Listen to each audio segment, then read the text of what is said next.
spine of the episode is about their meeting.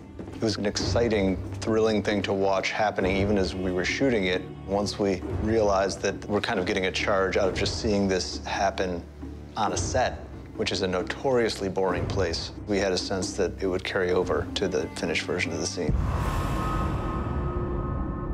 That audience chamber was built by Aegon Targaryen to intimidate anyone who came there. You stand in the presence of Daenerys Stormborn of House Targaryen. He doesn't have much insight into what she's gone through. So I think he sees a rich girl with a fancy name sitting in a big chair with a fancy dress on, proclaiming herself as the queen of the world. So I don't think he's looking upon her with as much respect as she has come to take as her due.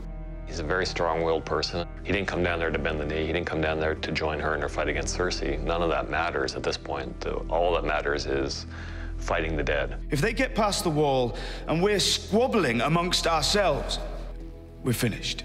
She looks at him and she thinks, this is some unwashed barbarian from the north and a bastard. His name's Jon Snow, yet he's calling himself king. If she knew what he'd seen, she'd be looking very, very differently at what he's telling her. But at this moment in time, she only sees somebody who's trying to carve up her piece of her kingdom for himself. And if what this guy is saying is true, then it really is an issue. And she has her own very serious issues to deal with in the shape of the woman who's now sitting on the throne.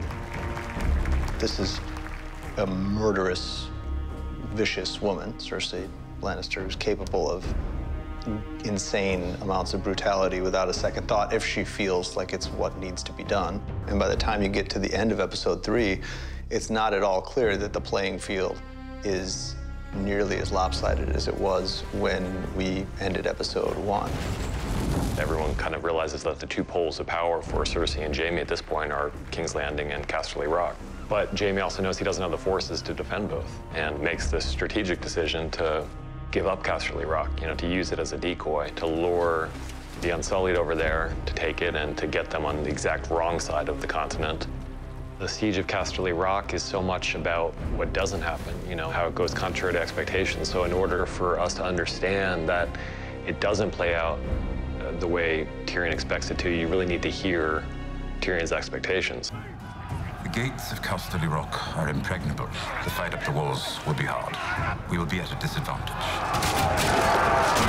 What he thinks the Unsullied are going to find, which all seems true up until the very end. Where are the rest of the Lannisters? Jaime goes after Highgarden, which is, for him, much more valuable because Highgarden's the Tyrell stronghold, which commands all the most fertile regions of Westeros.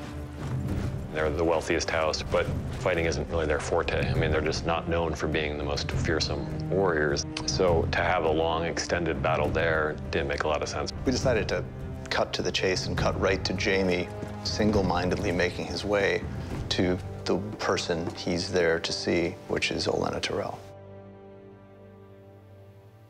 It's done. It is. Did we fight well? As well as could be expected.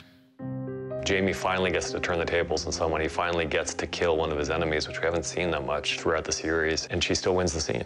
The one thing she does have left to live for is the thing she saves for the very end of the scene. The piece of information she's been sitting on since season 4. You don't think I'd let you marry that beast, do you? She beats him in the middle of her own death scene, and there's nothing he can do about it. And he knows it's true the moment she says it. Tell Cersei. I wanted to know it was me.